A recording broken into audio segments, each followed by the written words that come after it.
马克龙这次访华，中法双方都可谓是收获满满，但是这个可是让美国是大为恼火呀！因为中法合作的越深越广，从客观上来说，这就是刨了美国霸权的根基。美国想搞对抗，他也玩不下去。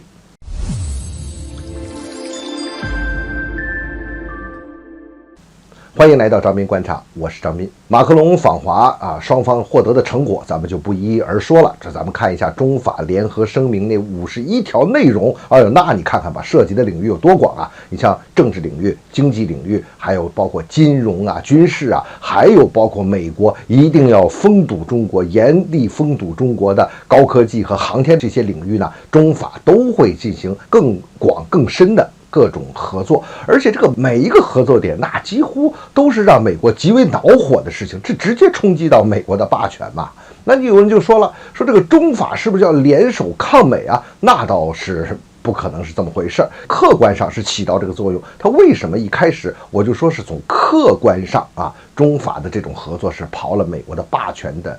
这个根基了呢？因为中法的合作呢，它是一种内在的必然的规律所驱动的，这是大势所趋的事情，这是一种客观上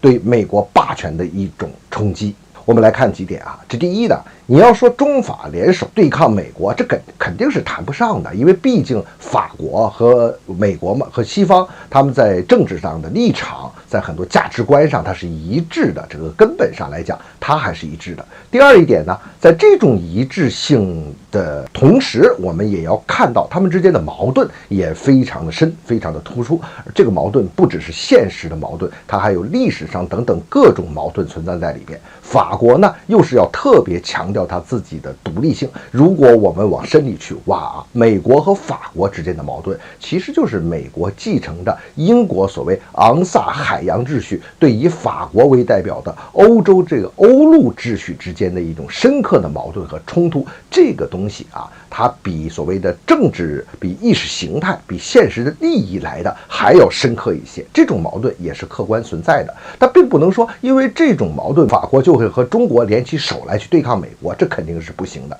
但是我们也可以看到那就法国呢，它会借助中国的力量来达到他自己想要做的事情，这恰恰也是中法能够合作的一个利益上共同利益的一个切入点嘛。法国要讲自己的独立性，这不光是一个口头上说一个心理上感觉好受的呀。法国是要做欧洲的强国呀，无论是在欧盟还是在北约体系之中，它都要起到一个领头羊的作用。当然这个北约是美国牢牢控制的，可是法国呢，既和美国有深刻的合作，包括政治立场上一致，同时也有非常大的矛盾。因此在这一点来说呢中法的合作空间，而由法国所能够推动起来的中欧的合作空间，那还是非常大的这是中法能够走到一起的一个根本原因。还有一点呢，得客观地承认，就是中法呢都是有历史的大国，历史的文化这一套软的东西上呢，中法又彼此能够理解。这一点呢是比较特殊的一点，而这两国关系处理的时候呢，这一点往往会润物细无声的发挥出这个潜在的这些作用。那但是有人说了，你看现在你别看马克龙来访华这次谈的就特别的好，那以后会怎么样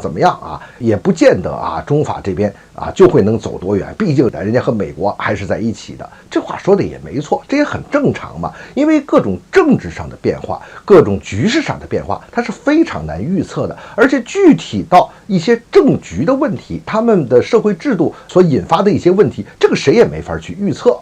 那而且你看现在法国的左派势力还是比较强的，你后边还有一个勒庞，他的一股力量还和马克龙在这边形成了这个强烈的竞争呢。下一步会怎么走那不知道，如果是换一个总统上来，是不是会发生变化，这个也不知道，而且就是变化它也不奇怪嘛。但是不管怎么说，你不管是马克龙还是谁，那么他们都会认清一点，就是怎么处理和中国的关系，怎么能够管控双方的分歧，然后加强更深的合作，因为这种合作是带来实实在在的好处的。那无论谁去做法国的领导人，他都会有这么一个现实的出发来处理好中法关系。所以从长期来看中法关系应该是相对比较乐观的。